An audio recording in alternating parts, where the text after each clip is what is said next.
Hey, it's future me. Just wanted to say real quick before the video starts that as of December 19th, 2023, MittenSquad has sadly passed away at the age of 27. I would like to offer my sincere condolences to family or loved ones. It is truly a shock to the YouTube community as a whole, and while I didn't know MittenSquad personally, this challenge is my own recreation of the same challenge he did a few years ago. While this video will probably end up being seen by nobody at all, as with the rest of my videos, if by any chance I do make any money off of this video at all, I will be donating every cent to charity in his honor. Rest in peace, MittenSquad, you will be missed.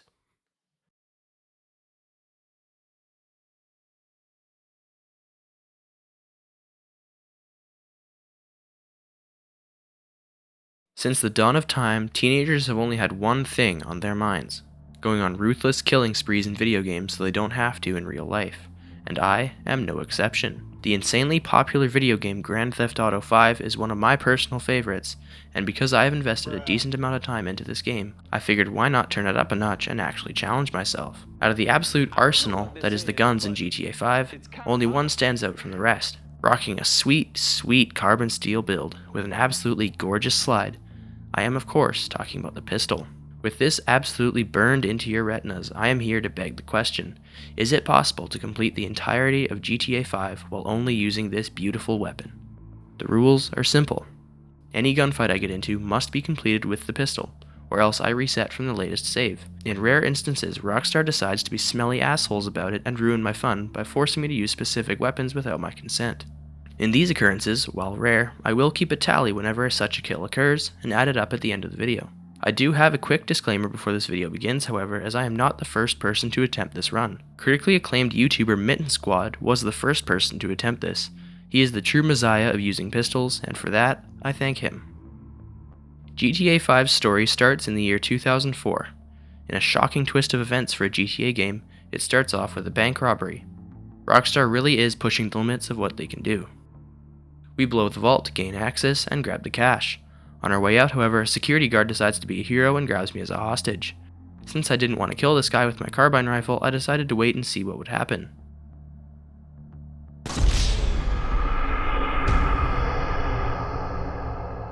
This is the first instance in this game where Rockstar decides it wants to rip my pants down and absolutely skull my will to live.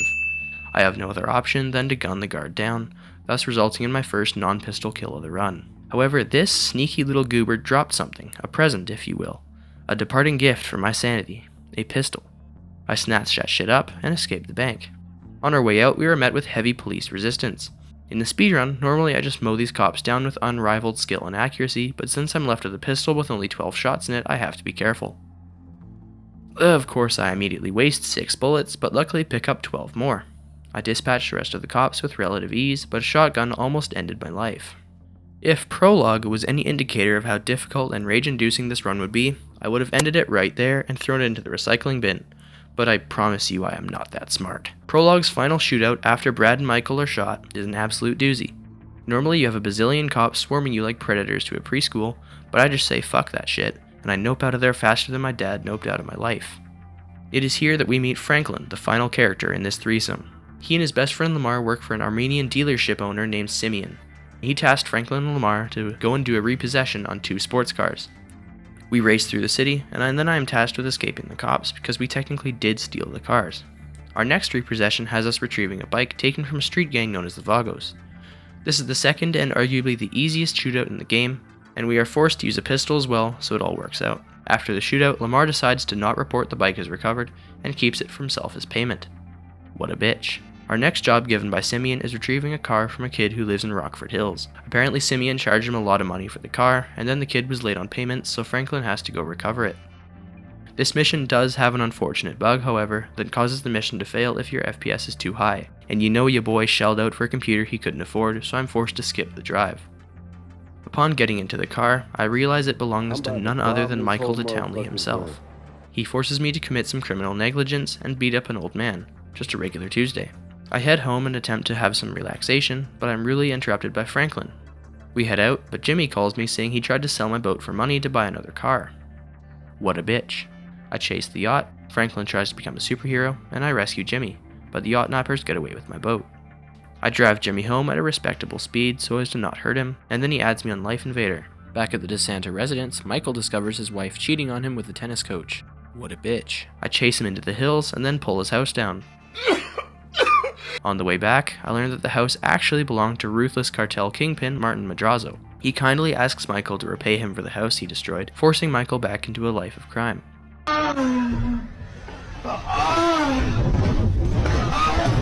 Michael has no choice but to contact his old friend, average Reddit mod and hacker Lester Crest in order to make arrangements to rob a jewelry store in Rockford Hills. First, Lester needs something from me. He has us take out the GTA 5 counterpart of Mark Zuckerberg, Jay Norris. I sneak into the building disguised as an IT member and clear some guy's porn off his computer. He tells me where the new prototype phone is being kept, so using my immense stealth skills, I waltz right in and plant my bomb.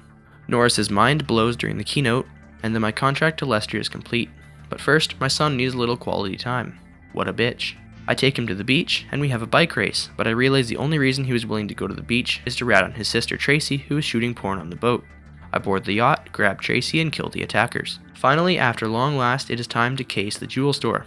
We rock up, I do some fancy teleportation, and I walk into the store. After taking some photos with the glasses Lester gave me, I climb up onto the roof and photo the vents. I steal the rifles that are apparently needed for the job, but I obviously won't be using them. It doesn't count as using if I never fire it. We hit the store, grab the jewelry, and escape. Our original escape plan is to escape into the sewers, but the police know our route somehow, and they are waiting for us at the other end. Luckily, Michael comes in clutch with a truck, making short work of the cops. They give up surprisingly easily, and we drive to the end of the mission. After all this excitement, Franklin goes to visit Michael in order to wind down and have a drink, but we are interrupted by Dave Norton, Michael's FIB friend who helped him go into retirement way back in the day. Dave is angry that Michael has risked his safety in order to pull a heist. What a bitch. It just so happens that during the robbery, Michael said one of his famous lines. Hey, get the fuck out my face!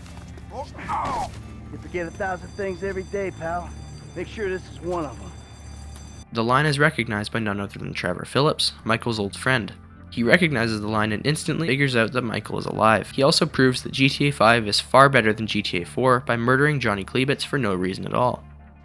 I chase a few more bikers back to their hideout, effortlessly wipe them off the face of the planet with my pistol, and then I make absolutely certain that I have no competition for my meth empire. This is happening!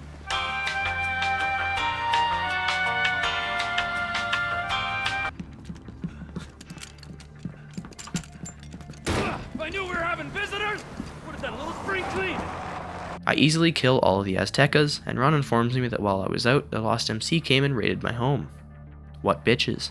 Wade happens to drop by just then, and he informs me that he hasn't yet succeeded in finding Michael in Los Santos yet. What a bitch. I drive to the ammunition and pick up the required sniper rifle. I meet up with Ron at the Lost MC's airfield where they are reportedly receiving a large shipment of guns. I plan to requisition them and sell them myself. This is the second instance where Cockstar decides to shit on my hopes and dreams and forces me to use a sniper rifle. Ew! The farthest thing from a pistol, so I'm forced to perform some unwanted sins.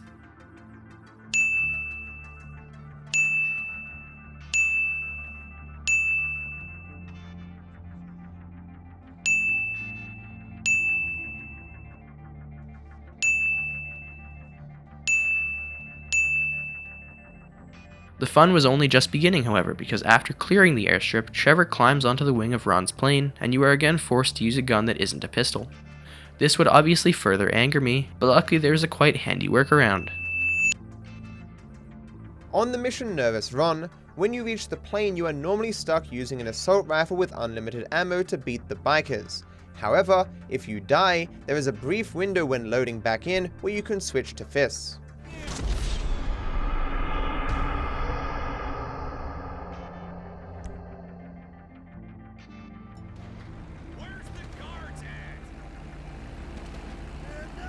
Now standing you will be unable to use any weapon, but of course Trevor's ability makes it so you can get through here with ease. However, something more interesting happens if you switch from fist to a different weapon.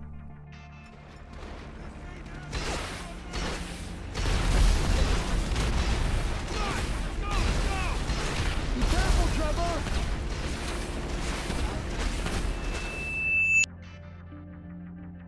I didn't want to use a fully auto RPG, although that would be fun. I wanted to use a pistol. So instead of switching to the RPG, I switched to my pistol instead, and it was fucking beautiful. How the fuck they get through the perimeter? Get me to my plane, Ron!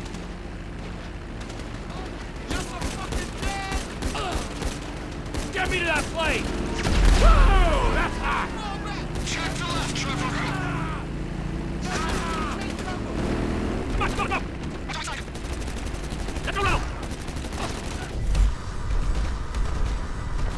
Let's go! Give me my plane, Ron! Give me that plane! Shit! I fly to the drop zone, blow my load, and then head back to Mackenzie Field, another property Trevor can own if he so chooses. I obviously don't choose because I have better shit to do. I go back to the inn and realize that the investors have chosen to invest with the O'Neill brothers instead of me, which is another bunch of people that I hate for some reason. Apparently it has something to do with forcibly containing them or something, but I couldn't really understand what he was saying because I was busy bashing Tao's head into the pillar. I head to the O'Neill farm, and normally there's this big sequence where you have to snipe them from a hilltop, run down into the house, clear them out, and then pour a gas trail, and then you shoot the trail to blow up the house. That is a good way of doing it if you like shrapnel in your chest. Well,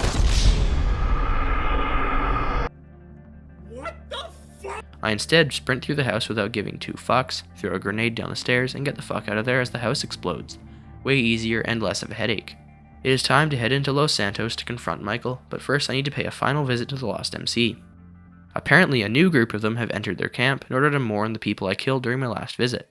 I reach the camp with Wade and again skip the scripted sneak through the camp, plant bombs bullshit. Instead, I drive through and yeet those bombs with pinpoint accuracy onto each house.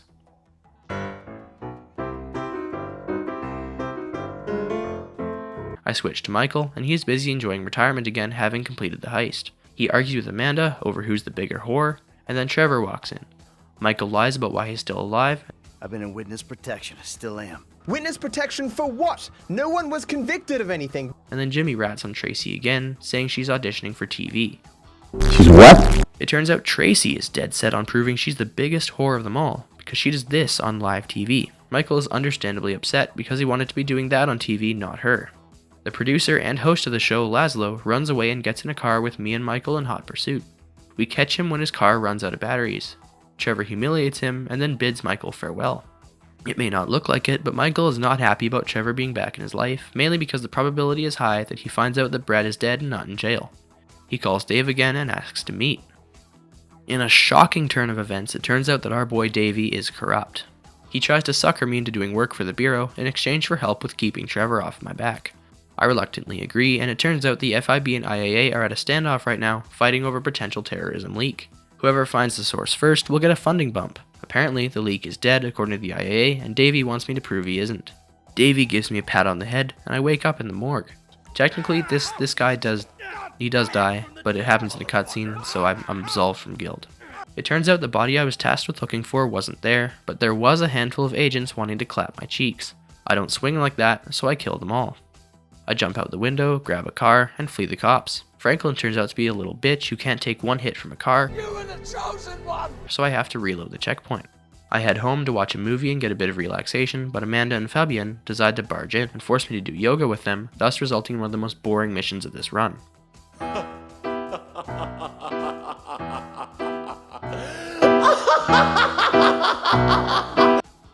Fabian tries to get smooth with Amanda, and I take that shit personally for some reason, so I attack him. But he's better than me and easily dodges it. Amanda leaves, so I try to go and get Jimmy and stay by hanging out with him. He takes me to Burger Shot, buys some street legal drugs, and spikes my drink. I wake up to find myself in a park some ways away from my house. I yoink a car, drive home, and find the house empty. Amanda left a note saying that I was irresponsible for being drugged while being with Jimmy, and I can't blame her. I should never have drank that totally not suspicious looking drink my son that hates me gave me. Anyway, emotions aren't something that real men don't feel, because I moved on in like 2 nanoseconds, because there's work to be done. Davey wanted me to meet his superior, a man named Steve Haynes. If there ever was an absolute asshole in a video game, this guy is him. According to Steve, the terrorism leak is being held in the IAA building and being debriefed as we speak. He needs me to get him out, along with Trevor and Franklin providing Overwatch. Trevor flies me in, and I rappel down the building. I eventually come across the floor with the leak, a man named Ferdinand Karamov. The IAA team debriefing him is led by none other than Karen Daniels. Yes, you heard that right, the Karen Daniels from GTA 4. I subdue Karamov, and because I am now in a standoff, I am forced to switch to Franklin and use a sniper rifle. However, it is not a lot of shots, because as soon as Michael gets pulled out of the window, I am free to switch to him again.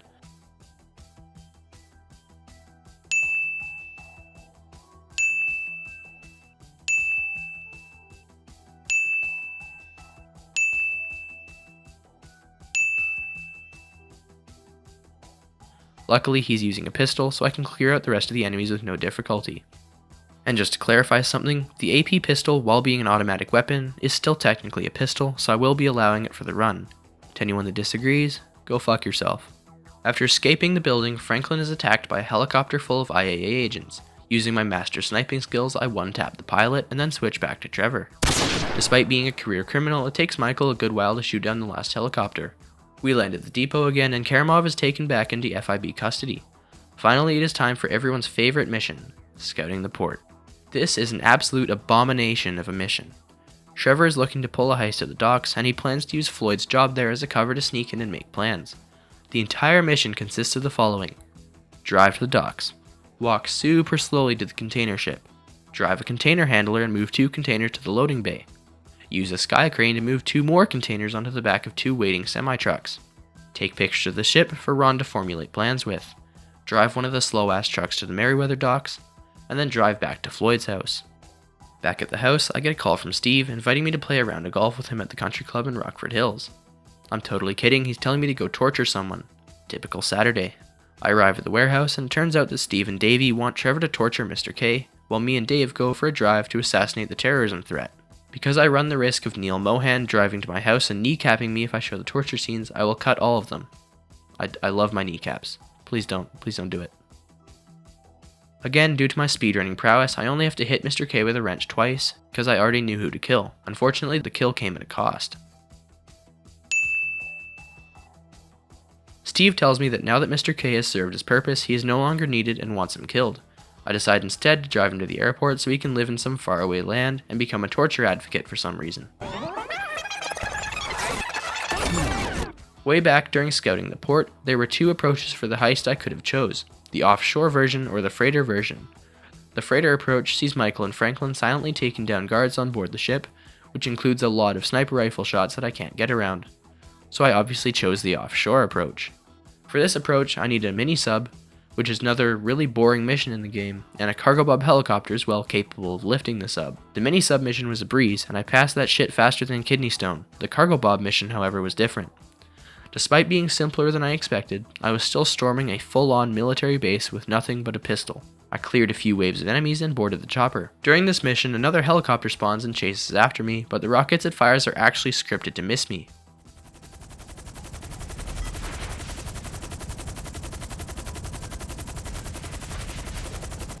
At least for a while. Before I can do the heist, however, Franklin has some business to take care of at home. My first objective is going to a meet at a recycling plant with Lamar and Stretch, a newly released homie of Lamar's. With it, man. They ask you how you are, you just have to say that you're fine when you're not really fine. Because this is a GTA game, the meet goes sideways pretty much immediately. Hordes of ballas swarm us, and we fight our way out onto the street where we steal a car. I flee the cops and return home. Lester has a job for me, so I meet him at Vespucci Beach. Turns out there's another guy who needs a healthy dose of death, this time a man named Brett Lowry, who had released a line of Viagra pills that cause heart attacks. I carry out the hit, and Lester gives me a call saying a house in Rockford Hills he bought for tax purposes needs someone to live there, so he gives it for me for free. What a nice guy. It's time for another drug deal, this time heading to CJ's Hood, Grove Street. Trevor tags along this time, and we are just about to get going with the drugs when Trevor, sensing a problem, exposes the brick of cocaine as half drywall. My throat getting numb already. So we good, right? Well, let's go. How about a taste? No, man, we leaving. I want a taste of the other side of the brick. Now, you heard what your boy said, you're leaving. Hey, give me the back! Whoa. What the fuck? Did we ask for a key or a fucking ounce? Man, that's motherfucking drywall. Hey, we got some motherfucking buyer's remorse out here. You can't fucking hustle a hustler!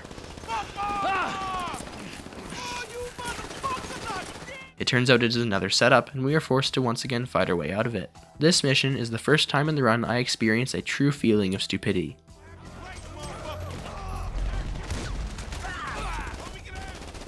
Come on! Our work's done here!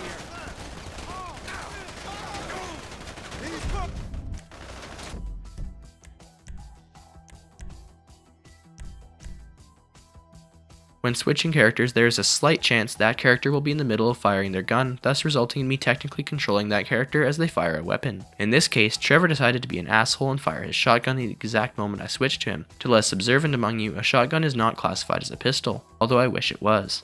I was forced to reload the save file and restart the mission, this time keeping an eye on Trevor before I switched to him.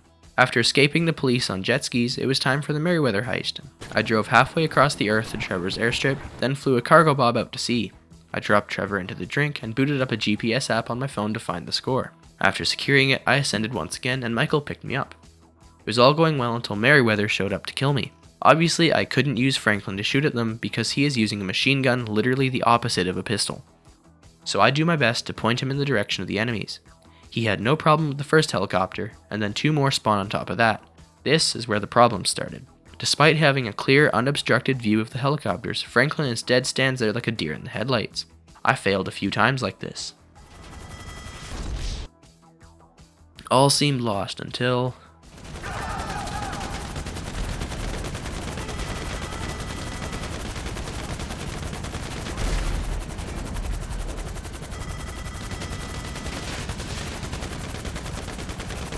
Fuck those dudes. Big Frank had done it.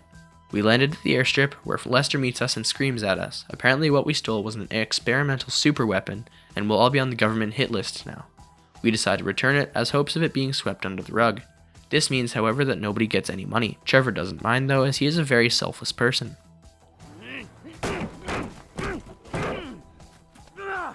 Across the world, I proceed to South Los Santos in order to begin our next heist, Blitz play.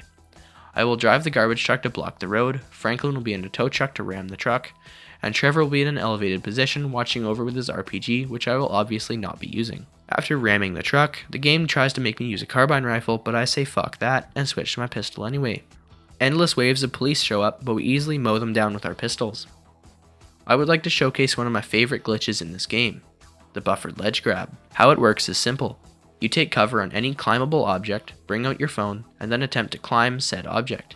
Because your phone is up, however, it disrupts the animation, pushing you out of cover and leaving you free to run around again. Now I simply drive to the getaway car, blow up the garbage truck, and put my phone down.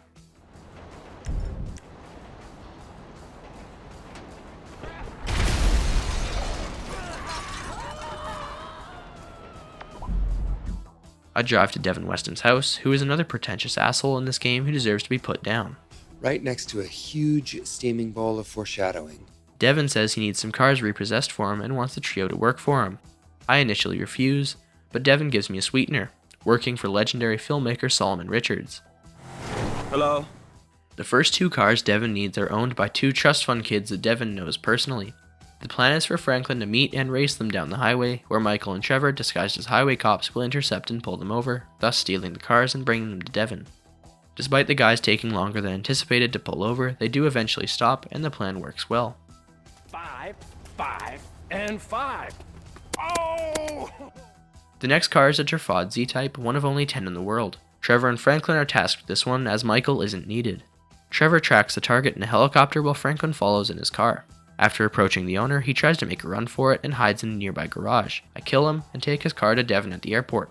Elsewhere, Michael has his meeting with movie god Solomon Richards. Richards explains that Milton, the star of his latest movie, has obtained a new agent, Rocco Pelosi, who is holding out on shooting until he gets more money from Richards. Of course we, being the protagonist, are forced to clean up everyone else's messes for them. I go to the club and sneak up to the roof without alerting Rocco. I engage Rocco in Mortal Kombat and easily win.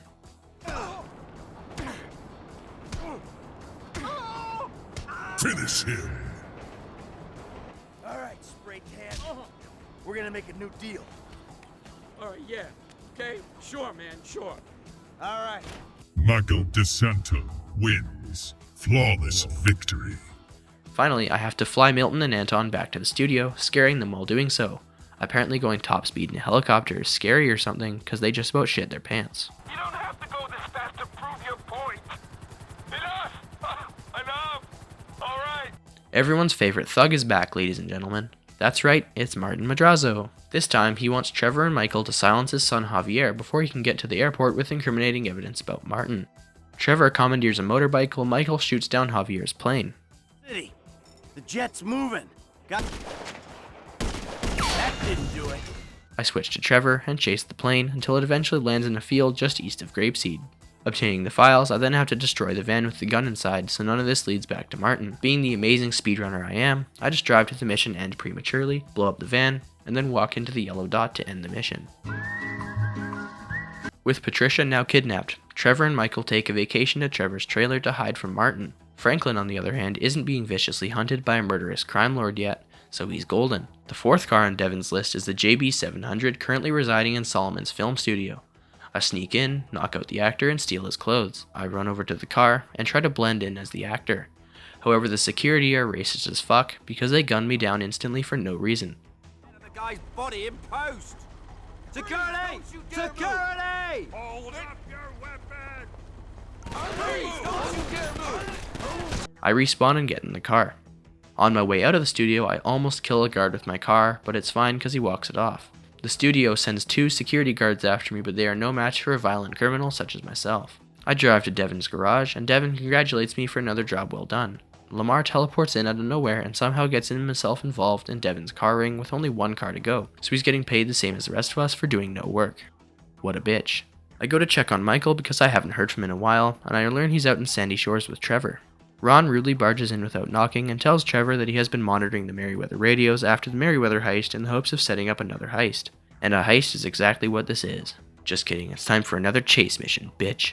This mission is crucial. If we want to take over an entire military jet in midair, I'm gonna need a fighter jet with some missiles and shit.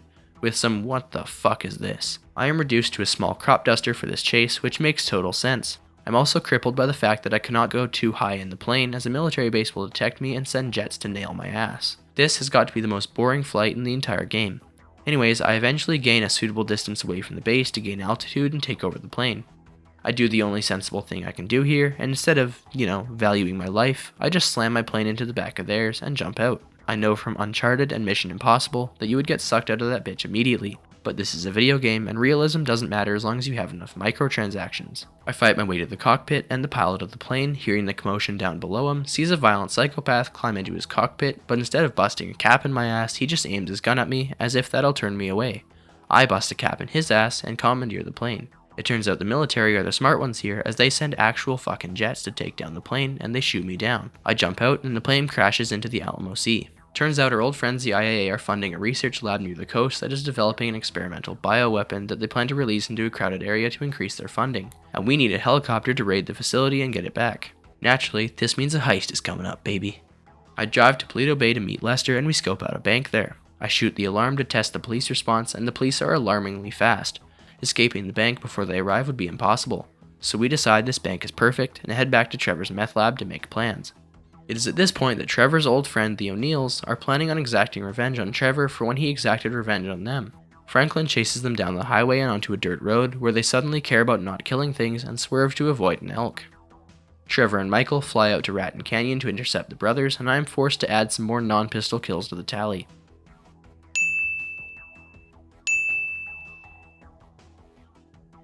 The last guy shoots a rocket at the helicopter, so Franklin finds him on foot and kills him. With the O'Neills finally finished, I can focus on setting up the heist. Lester has tracked some military hardware en route to the military base, so I steal it and bring it to the lab. It's heist time. The hardware has been prepped, the cronies have been rallied, and the bank has been scouted. It's time to make our move. We drop our getaway driver Franklin a few minutes away from the bank and move in. We hit them fast, Trevor takes out the camera so Michael's face won't be seen. I don't know why he decided to not wear a mask, seems like a poor choice on his end. We start emptying the bank's deposit boxes into our bags, but the police show up. Trevor fires a warning shot and the police start to swarm the bank. Move in! Call up procedure!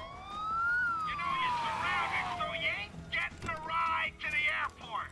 I don't care if they surrender. I'm killing me some bad guys. Now let the hostages go, and we'll talk like gentlemen.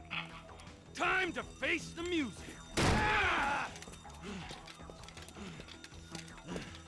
Sweet mother shit. When it looks like all hope has been lost, we all walk out in ballistic armor. With this armor, I was ready for anything. A fucking nuke could go off, and I would still be standing. I was chunkier than my shit after eating an Arby's 3 cheese and bacon sandwich.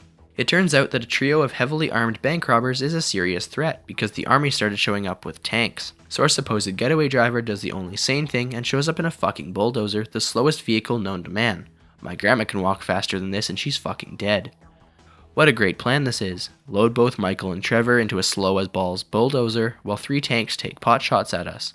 We make it to the chicken factory by the skin of our balls, and things are just getting started. The military has swarmed here too, and we fight our way to the railway platform. Michael deduces that a train would be the best getaway because cops can't follow a train. The moment you set foot on one, they obviously completely forget who you are and where you went. Miraculously, we do escape just fine. Agent Sanchez gives us our cut, and Michael goes back to the trailer to sulk. Ron barges in again and informs Trevor of the Merryweather train because if there's one thing Merryweather won't expect, it's us robbing them again. This train is supposedly carrying gold, and lots of it. Trevor jumps onto the train's roof and incapacitates the driver. Michael is under the bridge in a boat, and Trevor crashes 2 trains into each other in order to steal this gold. Merryweather shows up, but this fight is relatively easy. A few cross-mob headshots from my trusty pistol and we were good to go. Michael and Trevor decide to give the gold to Martin in exchange for their safe return to Los Santos. While Lester deals with that, Steve and Davey are ready to go on our little raid. We infiltrate from the cooling tunnel and make our way into the facility. I am allowed to use the stun gun here because while it doesn't technically say pistol in it, it's still in the pistol slot. I grab the neurotoxin and the IAA guards find out what we're doing, and they do their best to give us a one-way ticket to death, but we clear them out and load the toxin into a storage unit. Trevor uses the helicopter we spent the Paleto score money on to pick it up, and brings us to the airfield once again. In order to cover our escape, Steve shoots himself to make it look like he was trying to stop us. I bring Patricia back to Martin, and I am finally allowed back in Los Santos. I go back to Floyd's apartment to find his wife Deborah there. She doesn't like me very much and freaks out, pulling a gun.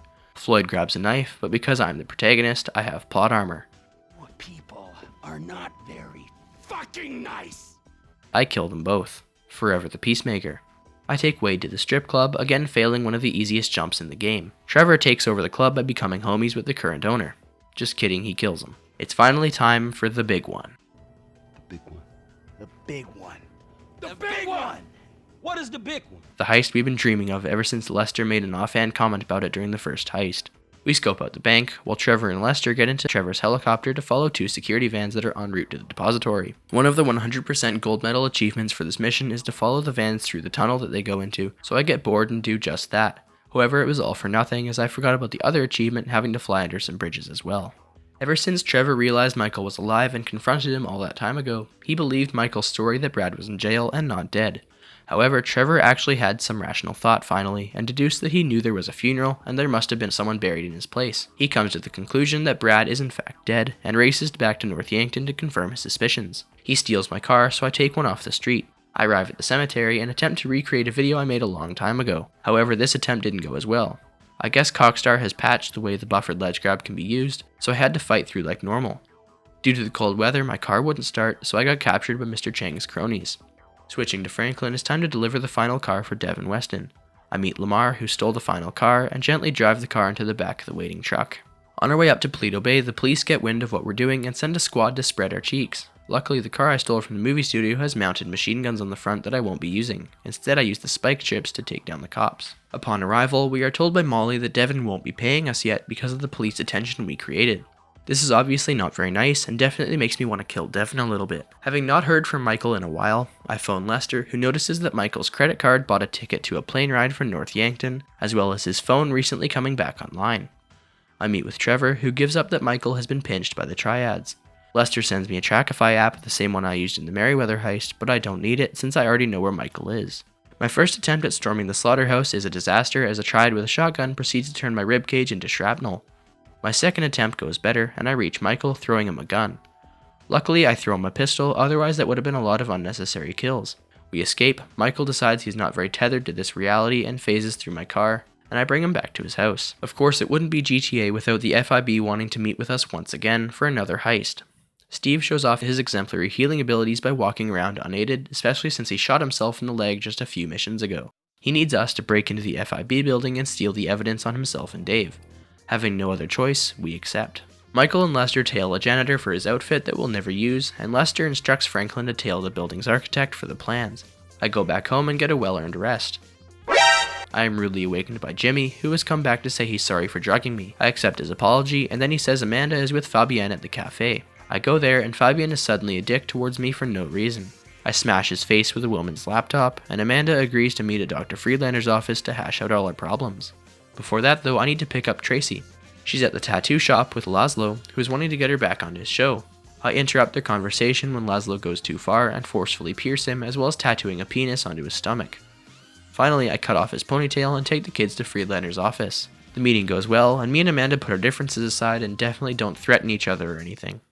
How about you suck my cock? Huh? I should have had you locked up years ago, you stupid shit. Do it. I'll put you in the fucking ground with the rest of them. And that's really all the time we have. Oh. I decide to pull off the roof entry approach to the heist, which is arguably the more difficult of the two, but hey, I like a challenge.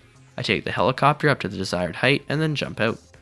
We have slightly modified the plan. Alongside deleting Steve's incriminating evidence, we will also destroy the evidence the FIB has on Michael, because that destroys their hold on him and he can finally stop helping them. I hack the computer and begin erasing the files. Multiple FIB teams swarm and try to take us out, but compared to my pistol, they are no match. Our extraction helicopter is seen by an FIB helicopter and is shot down. I'm taking fire! I'm hit! I'm hit! Hit! Get it! Round! No! Get out of here! The pilot signal is totally dead. Oh shit, man! Our backup plan is to rappel down the side of the building, so now we have to fight our way through the building as well. We make it to the rappel spot and exit the building. Our getaway driver has cleverly snagged an ambulance for our getaway, and we make it to Franklin's house unharmed. Michael has a drink with Franklin and Lester and then phones Dave. Davey says that he needs to speak with us one last time at the court center. Before I can do this, however, I need to assist Solomon Richards, who is being beaten up, even though I attacked Rocco over a week ago. What a bitch. Using my particular set of skills, I gun Rocco and Gianni down quite easily. I go check on the progress of the movie, but I find Devon and Molly have dropped by. Devon says that he's going to pull the plug on the movie in order to tear down the studio and build condos there instead. Molly takes the film reel to the airport and I chase her. Eventually, the chase ends when she enters a hangar where her jet is waiting. She panics and gets sucked into one of the engines. That was nasty and needless. I pick up the film and fly to the court center to meet Davey. Turns out there's been a change of plans and Steve shows up and mentions how they need Michael a little longer.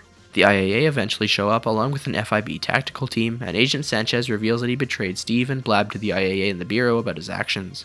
Merriweather shows up to the party as well, prompting a four-way standoff.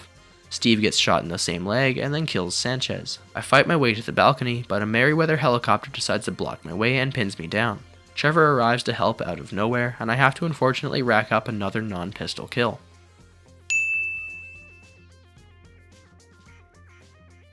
In an attempt to do another speedrun strategy, I jump off the balcony to finish the mission as Trevor. I try again. I then remember that you have to move slightly left before jumping. I kill a few more guys, and suddenly bank robbing, murdering, career criminal Michael can't deal with a few enemies. I switch to Michael and go John Wick mode, killing everything in my path. I fight through the parking lot and escape. Trevor wants to have a little chat, so I meet him in Morningwood. He says from now on he'll be keeping an eye on me, and that he wants Michael to do the Union Depository heist as repayment for betraying him all those years ago. I switch to Franklin and head home. Tanisha visits me saying that Lamar has been kidnapped and being held at the Paleto sawmill by the Ballas. I make my way there and bust my way in. Normally there is a cutscene meeting Michael and Trevor there, but because I drove right to the sawmill, I skipped it and just started the shootout. I rescue Lamar and drive him home. It turns out he was betrayed by Stretch, the fucking asshole we met all the way back in the long stretch. After the mission, Franklin is met by Steve and Dave, who tell him to kill Trevor, because Trevor is a liability and can't be controlled. Meanwhile, Michael gets the invite to the premiere of Meltdown, his movie. He changes into his tux, meets Jimmy, and then gets into the limo Jimmy rented for them. I reach the premiere and I'm just about to head inside when Devon arrives, and believing I was responsible for Molly's death, which I kinda was, he has sent Merriweather mercs to my house and has Amanda and Tracy hostage. I race home, kill the attackers, and save my family. Got you, dick. It's gonna be all right. No, it's not. What was that? Yeah, you like that, don't you, huh? Jimmy saves me and then proceeds to teabag me. What a bitch. Michael angrily phones Lester, and Lester suggests we move on the UD right away to hit back at Merriweather. I choose the obvious approach to the heist as I believe it to be the funnest of the approaches. I complete the setup missions and meet everyone at the strip club. This is it. The final heist. Anxiety is rampant, Lester is a creepy pervert, what the hell? And our merry gang of murderers is ready to go. I first drive to the bank as Michael to meet our gunman, who will help him create a diversion in the bank so the special UD security team is diverted from our actual heist.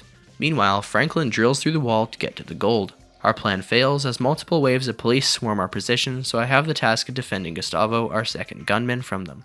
After all the police are taken care of, Trevor flies out of the city with the gold attached to the helicopter. Michael and Franklin escape the UD via a massive shootout that spans multiple locations in the area.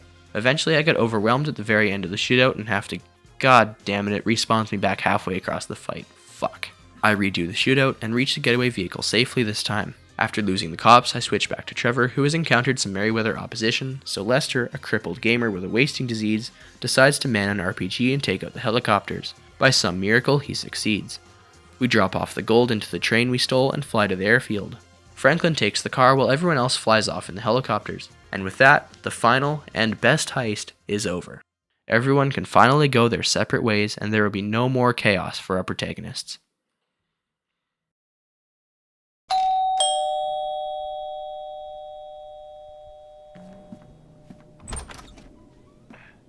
Hey, Slick, it's me! Man, fuck you. What the fuck do you want? You got my money, punk? Remember Devon Weston? He visits Franklin and gives him 3 choices. Kill Michael for being a thorn in Devon's side the entire game, kill Trevor like the FIB want Franklin to do anyway because he's reckless and uncontrollable, or take option C and go on a suicide mission to save everyone. While technically all 3 options can be completed using only a pistol, I will do option C, Deathwish, for the sake of viewer enjoyment. Franklin phones Lester to ask for help, and Lester is actually very helpful. Alright, I say kill Michael, then kill Trevor. Man, are you for real? Franklin for some reason is dissatisfied with this answer, and he gets all depressed. Then Lester comes up with the idea of luring a ton of FIB and Merryweather teams to the foundry by making them think we are smelting the gold we stole from the Union Depository, where we'll pounce on them. This being the only option that doesn't involve his friend's death, Franklin accepts and phones Lamar for help.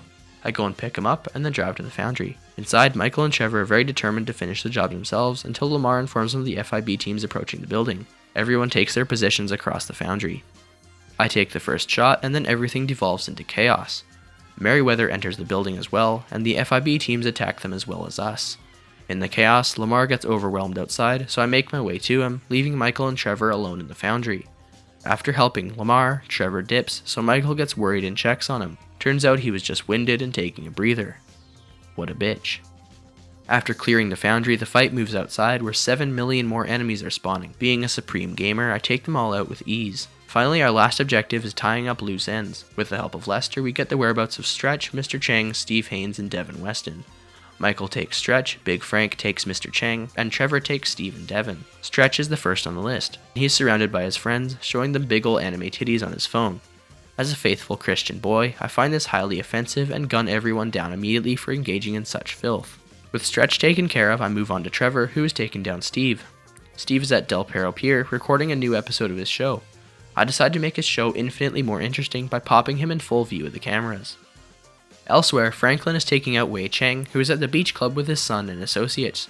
I roll up, bust a cap in everyone present, and move on to Trevor again, who is taking out Devon Weston, our 4th and final target.